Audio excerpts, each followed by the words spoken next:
Bagaimana mungkin seorang DPO kasus pembunuhan bisa lolos mengurus SKCK bahkan dilantik sebagai anggota DPRD Wakatobi?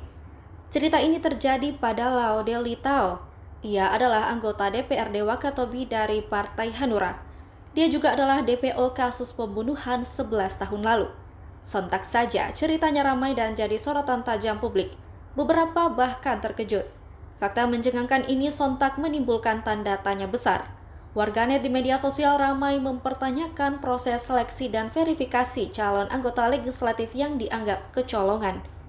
Awal mula kedok Litau terbongkar ketika keluarga korban pembunuhan mulai protes dan menanyakan kejelasan kasus pembunuhan Wiranto, 17 tahun ke Polres Wakatobi. Wiranto tewas pada 25 Oktober 2014 silam. Saat itu, Wiranto sedang berjoget di sebuah acara yang ada di lingkungan Topa, Kelurahan Mandati 1, Kecamatan Wangi-Wangi Selatan, Wakatobi. Lalu tak sengaja bersenggolan dengan seorang pelaku. Disebutkan, dalam perkara ini ada 3 orang pelaku yang namanya mencuat, yakni Rahmat Ladongi, Laude Herman, dan Litau. Ketiganya mengeroyok Wiranto hingga tewas. Rahmat dan Herman diproses sementara Litau melarikan diri. Dalam perkara ini, Rahmat dan Herman divonis Pengadilan Negeri Bau-Bau selama 4 tahun 6 bulan penjara, sementara keberadaan Laude Litau menghilang.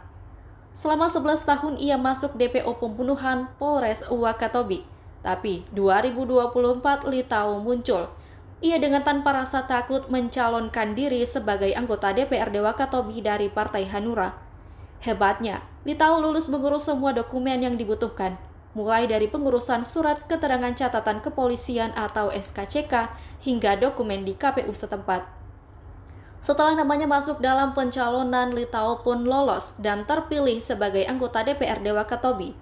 Ia dilantik menjadi anggota DPRD Wakatobi pada 1 Oktober 2024.